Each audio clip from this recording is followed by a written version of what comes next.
வாழ்க வளமுடன். அருட்பெயராற்றல் இரவும் பகலும் எல்லா நேரங்களிலும் எல்லா இடங்களிலும் எல்லா தொழில்களிலும் உறுதுணையாகவும் பாதுகாப்பாகவும் வழி நடத்துவதாகவும் நம் அனைவர் வாழ்விலும் அமையுமாக. அன்பர்கள் அனைவருக்கும் பாலாவின் இனிய வணக்கங்கள். நீங்களும் உங்கள் அன்பு குடும்பமும் வாழ்க வளமுடன்.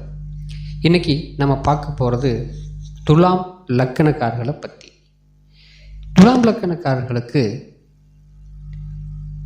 சுக்கிரனுடைய ஆதிபத்தியம் வாங்கக்கூடிய இந்த துலாம் லக்கணக்காரர்களுக்கு மற்ற கிரகங்கள் எந்த இடத்துக்கு அமைஞ்சா என்ன பலன்களை நம்மளுக்கு தரும், யோக பலனை தரக்கூடிய கிரகங்கள் எது, அவயோக பலன்களை தரக்கூடிய கிரகங்கள் எது அப்படிங்கிறத பற்றி பொது பலனாக நாம் பார்க்கலாம். பொதுவாகவே யோக பலன்களை தரக்கூடிய கிரகங்கள் நல்ல கிரகங்களாகவும் அசுப யோகத்தை தரக்கூடிய கிரகங்கள் தீய கிரகங்களாகவும் நாம் எடுக்கிறது எப்படி அப்படின்னா, இந்த கிரகங்கள் அமையக்கூடிய இடத்தை பொறுத்து, அது சேரக்கூடிய கிரகங்களை பொறுத்து சுப அசுப யோகத்தை இது மாற்றி தருது அப்படின்னு எடுக்கிறோம். ஜோதிட சாஸ்திரங்களில் இதுதான் விதி. சரி, இது எப்படி இந்த கிரகங்கள் இந்த மாதிரி அமையுது அப்படின்னு பார்த்தோம் அப்படின்னா, நம்மளுடைய கர்ம வினை பிரகாரம், பூர்வ ஜென்ம கர்ம வினை பிரகாரம் இந்த கிரகங்கள் நல்லவையாகவோ தீயவையாகவோ மாறுகிறது அப்படின்னு சொல்லணும். அப்போது நம்முடைய முன்னோர்கள் செய்த நல்வினை தீவினைகளுக்கு ஏற்ப நம்ம ஜனனமாகும் போது இந்த கிரகங்கள் நம்மளுடைய ராசி கட்டத்தில் கேலக்சியில் கரெக்டாக அந்த இடத்துக்கு வந்து இந்தந்த கிரகம் நல்ல பலனை கொடுக்கணும், இந்தந்த கிரகம் தீய பலனை கொடுக்கணும் அப்படின்னு சொல்லி வரையறுத்து நெறி பிறலாமல் கரெக்டாக நம்மளுக்கு அமையுது.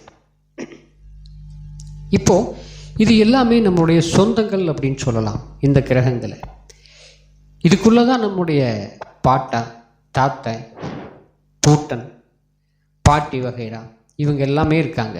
இதுக்கடுத்தது நம்ம ஜனனமாகறோம். நம்மளோடு சேர்ந்து நம்மளுடைய படிப்பு, நம்முடைய வளர்ச்சி, நம்முடைய தொழில், நம்முடைய திருமணம், நம்மளுக்கு வாய்க்கும் மனைவி, நம்முடைய குழந்தைகள், நம்முடைய ஆயுள், மரணம் வரைக்குமே. மற்றவங்களுடைய மரணமும் இதில் அடக்கும். ஒரு ஜாதகத்தில் தந்தைக்கு கண்டம்னு சொல்கிறோம் இல்லையா, நம்ம ஜாதகத்தில் தெரியுது அப்படின்னா அப்போ நம்மளுடைய கிரக அமைப்பு அத்தனையும் தனக்குள்ளே அடக்கிட்டு இருக்குதுன்னு சொல்லலாம். இந்த பிரபஞ்சம் என்னைக்கு தோன்றிச்சோ அன்னையிலிருந்து மீண்டும் எப்போ முடிய போகுதோ அது வரைக்கும் இந்த 9 கிரகங்களுக்குள்ள அத்தனையும் நம்மளுக்கு அடக்கம்னு சொல்லலாம். இதில் தான் நம்மளுடைய சொந்த பந்தங்கள், தாத்தா பாட்டி, நாம், அப்பா அம்மா, நம்முடைய கூட பிறந்தவங்க, மாமன் மைத்துனர், அக்கால் தங்கை, நம்முடைய உறவுகள், மாமனார் மாமியார், நம்மளுடைய மரணம், இதுவரைக்கும் இந்த எல்லா காரியங்களையும் அந்த மரணம் முதல் மீண்டும் மரணம் வரை மறு ஜென்மம் அப்படின்னு சொல்கிறது கூட இதில் தான் நம்மளுக்கு இருக்குது அப்படின்னு சொல்லலாம். அப்போது இந்த 9 கிரகங்களும் எல்லாமே தன்னுடைய காரத்துவத்தை முழுசாக இதில் வாங்கி இந்த ஜனனம் என்னைக்கு நிகழப்போகுது, யாராருக்கு இந்த ஜனனம் மகளாக பிறக்கணும், இவங்களுக்கு என்ன தோஷத்தை நம்மளுக்கு தரணும், இவங்க முன்னோர்கள் செஞ்ச கர்ம வினையும் அல்லது நல்ல வினையும் எந்த தசாபுத்தி காலங்களில் நடக்கணும் அப்படின்னு ஒரு ரூல் இருக்குது.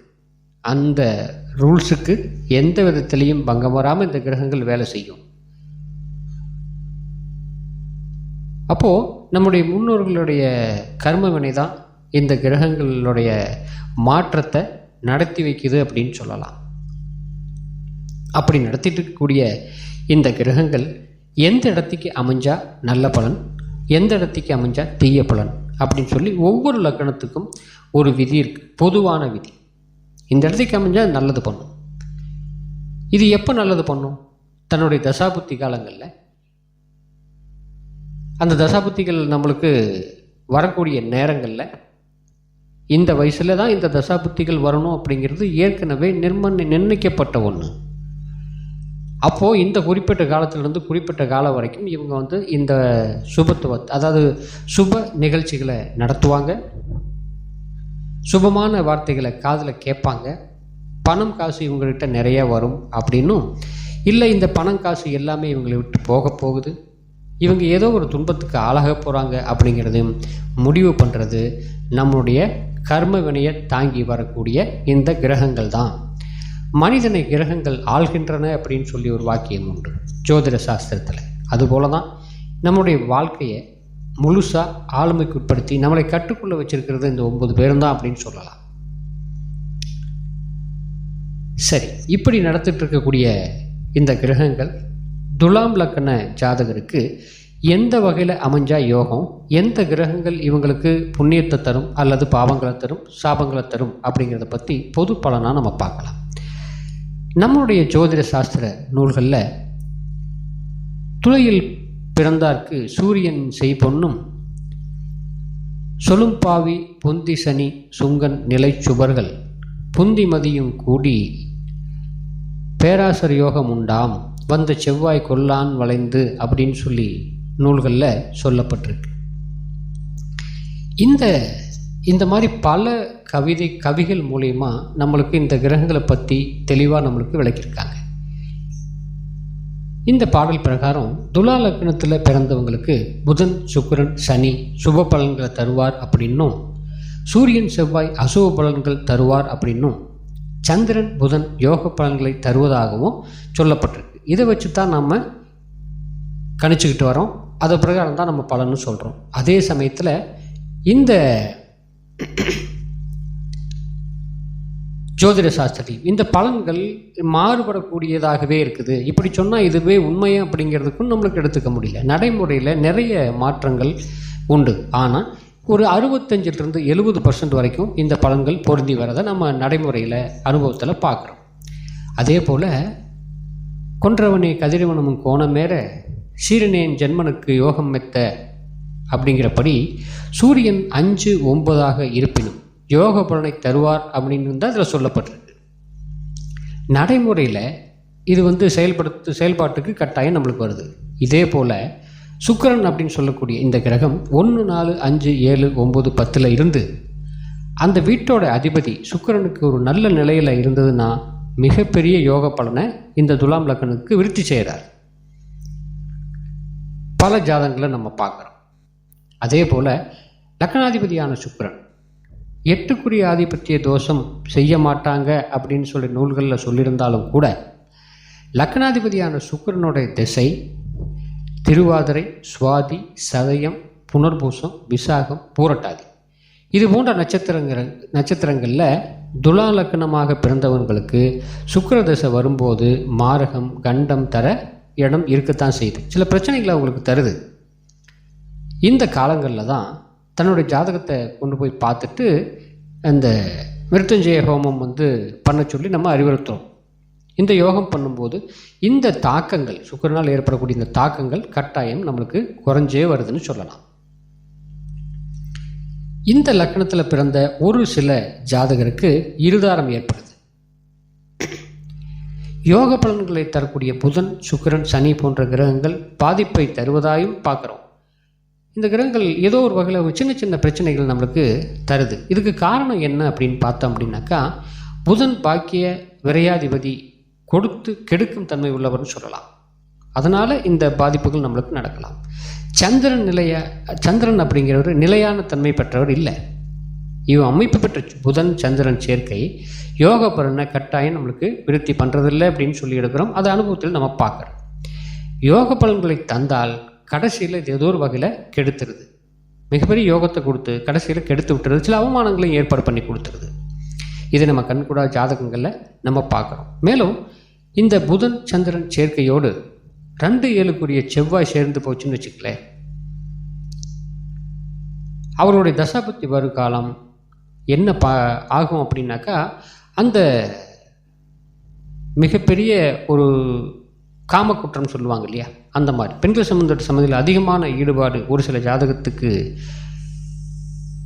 அதிகமாகி கண்கள் மறைக்கப்படும் சொல்லுவாங்க. தேவையில்லாத தீய பழக்க வழக்கங்கள், அந்த குழந்தைகள், குமரி, இதெல்லாம் இவங்க வந்து பார்க்கவே மாட்டாங்க. அந்த மாதிரி ஒரு சில ஜாதகங்களுக்கு மட்டும் அந்த தசாபுத்தியில் கரெக்டாக நம்மளுக்கு வந்து சேரணும். அந்த சமயத்தில் தான் இந்த மாதிரி துர்குணங்கள்னு சொல்லுவாங்க, இந்த மாதிரி குணங்கள் தலைக்கேறிடும். இந்த மாதிரி ஒரு எண்ணங்களை தந்து இந்த கிரகங்கள் வந்து வேடிக்கை பார்த்து வச்சிடும். மற்றவங்க வேடிக்கை பார்க்குற அளவுக்கு இது பண்ணிடும். அவங்க சொல்லுவாங்க இல்லையா, அந்த பையனுடைய தலையெழுத்து இப்படி, இந்த ஜாதகருடைய தலையெழுத்து அப்படின்னு சொல்லி, அதுதான் இந்த கிரகங்களுடைய மாற்றங்கள், சேர்க்கைகள் சொல்லலாம். சரி, இப்போது இந்த புதன் சனி சேர்க்கையானது, அதாவது துலாம் ராசிக்குள்ளே, மகரத்துக்குள்ளே, கும்பத்தில், மீனத்தில், மிதுனத்தில், கடகத்தில், இந்த இடத்துல நம்மளுக்கு இருந்துன்னு வச்சுங்களேன், உறுதியான யோக பலன்னு சொல்லலாம். கட்டாயம் தராமல் போகவே போகாது. இவங்களுடைய தசாபுத்தி காலங்களில் சொத்து சேரும், கௌரவம், பட்டம், பதவி உயர்வுகளில் இவங்களுக்கு உண்டு. அந்த சேர வேண்டிய இடத்துல சேரணும் அப்படின்னு சொல்லுவாங்க இல்லையா, அந்த மாதிரி இடத்துல சேரணும். துலாம் லக்னத்திற்கு ராகு, கேது, செவ்வாய் போன்றவர்கள் அதிக பாதிப்பு பெருசாக தரதில்லை. செவ்வாய் சமத்துவமான கிரகமாக செயல்படுவதுன்னே சொல்லலாம். ராகு கேதுவோடு புதன் சனி சேர்க்கை பெற்றால் ராகு தசாபுத்தி காலங்களில் இவங்களுக்கு மிகப்பெரிய யோகத்தையும் நன்மையும் செஞ்சுட்டு போயிடுது. அப்புறம் லக்னாதிபதியான சுக்கிரனோட சேர்க்கை பெற்ற ராகு கேது 3/4 பங்கு யோகத்தை தரும்னு சொல்லலாம். அதே சமயத்தில் ஒரு 1/4 பங்கு அவயோகத்தையும் அது தராமல் தவிர்க்கவே முடியாத ஒன்றா போயிடுது இந்த சேர்க்கை. சரி, இவங்களுக்கு துலாம் லக்னக்காரங்களுக்கு பூரண சுபகிரகம் அப்படின்னு சொல்லப்படக்கூடிய, எப்போவுமே பூரண சுபகிரகம் பொதுவாக குரு தானே. துலாம் லக்னத்தில் பிறந்தவர்களுக்கு பூரண பாவியாகி இந்த குரு பலவித பாதிப்பு, நோய் ஏற்படுத்துவார், கடன் விட்டுருவார், எதிரிகளை ஜாஸ்தி பண்ணுவார், உடம்புல தேவையில்லாத பிரச்சனைகளை தர காரணமாக இருக்கிறதே இவர் தான், இந்த குரு. இந்த குரு அப்படிங்கிறவர் தனுசு, கும்பம், மீனம், மிதுனம், கன்னி ராசியில் தனிச்சு நிற்கிறாருன்னு வச்சுங்க ஜனனகால ஜாதகத்தில். இல்லை வேறொரு கிரகத்தோட சேர்க்கை இப்போ இருந்தது அப்படின்னா குரு தன்னோட தசாபுத்தி காலங்களில் நல்ல யோகத்தை தந்து அடுத்து வரும் தசையில் ஒன்றும் செயல்பட முடியாத அளவுக்கு செஞ்சிருவார்.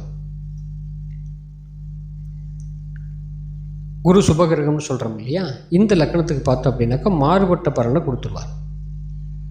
சரி, பூரணமான பாவி அப்படின்னு சொல்லி சனியை சொல்லுவோம். ஏப்பா 7.5 சனி நடக்குதா, அஷ்டம சனி நடக்குதான்னு கேட்குறோம் இல்லையா. ஆனால் இந்த பூரண பாவி அப்படின்னு சொல்லக்கூடிய பொது பலனாக சொல்லக்கூடிய சனி துலாம் லக்னத்துக்கு பூரண சுபராகி விடுறார். இதில் தான் நம்மளுடைய ஒரு மாற்றத்தை நம்ம பார்க்கணும். எப்படி நம்ம பொதுவாக குரு பார்வை நல்லது, குரு நம்மளுக்கு சுபமான ஆள், குரு பார்வை கிடைச்சிருச்சு அப்படின்னு சொல்கிறோமோ, இந்த துலாம் லக்னனுக்கு குரு ஆகாதால் பூரண பாவி ஆயிடுறார். ஆனால் பூரண சனி, எப்போ சனி வந்துருச்சுப்பா 7.5 சனி, என்னால் ஒன்றும் பண்ண முடியல, தொழில் நடத்த முடியலன்னு சொல்லுவாங்க இல்லையா, அதுக்கு இந்த துலாம் லக்னத்துக்கு பூரண பாவியான சனி துலாம் லக்னத்துக்கு பூரணமான சுபராகிடுறார். யோகத்தன்மை பெற்று நல்ல பலன்களை தரக்கு இவர் முழு அதிகாரத்துக்கு உள்ளார். ஆனாலும் இவருடைய தசாபுத்தி நடக்கும்போது ஏற்படும் பலன்களை அனுபவிப்பவர்களுக்கு தான் தெரியும். ஏன்னா இந்த சனி துலாம் லக்னத்துக்கு பலவிதமான சோதனையை கொடுத்து தான் இவங்களுக்கு வந்து நன்மை செய்கிறார். சுபராக இருந்தாலும் கூட, இந்த லக்னத்துக்கு சுபராக இருந்தாலும் கூட ஒரு விதமான கஷ்டத்தை கொடுத்து தான் அவங்களுக்கு வந்து பெரிய பெரிய சோதனையெல்லாம் கொடுப்பார். அதுக்கு உட்பட்டு தான் இவங்களுக்கு வருவாங்க. இதை அனுபவித்து பார்த்தவங்களுக்கு தான் தெரியும் அது எப்படிப்பட்ட கஷ்டத்தை கொடுத்து நம்மளுக்கு நல்ல பலனை தருதுன்னு சொல்லி.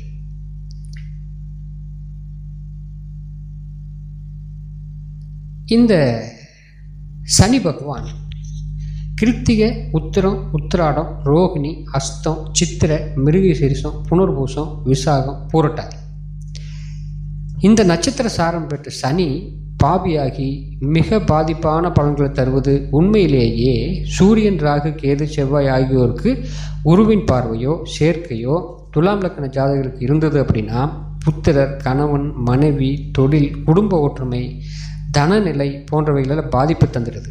தீராத நோய் அப்படின்ற ஒரு சிலர் பார்த்துருக்கோம் இல்லையா, அந்த மாதிரி சில ஜாதகத்துக்கு துலாம் லக்னமாக இருந்ததுன்னா இந்த மாதிரி சேர்க்கை தான் நம்மளுக்கு இருக்கணும்.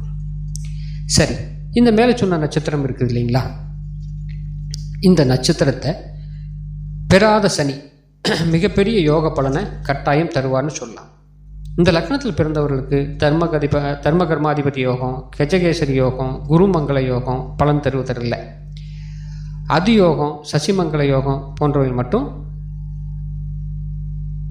ஒரு சில ஜாதகங்களுக்கு மட்டும் நம்மளுக்கு இந்த யோகத்தை கட்டாயம் தருதுன்னு சொல்லலாம். துலாம் லக்ன ஜாதகர் அனைவருக்கும், இந்த லக்னத்தில் பிறந்த அனைத்து ஜீவராசிகளுக்கும் நன்மைகளே நடக்க வேண்டும் என்று பல திரிபுர சுந்தரியை வேண்டிக் கொள்கின்றேன். வாழ்க வளமுடன். மீண்டும் அடுத்த பதிவில் பாலா.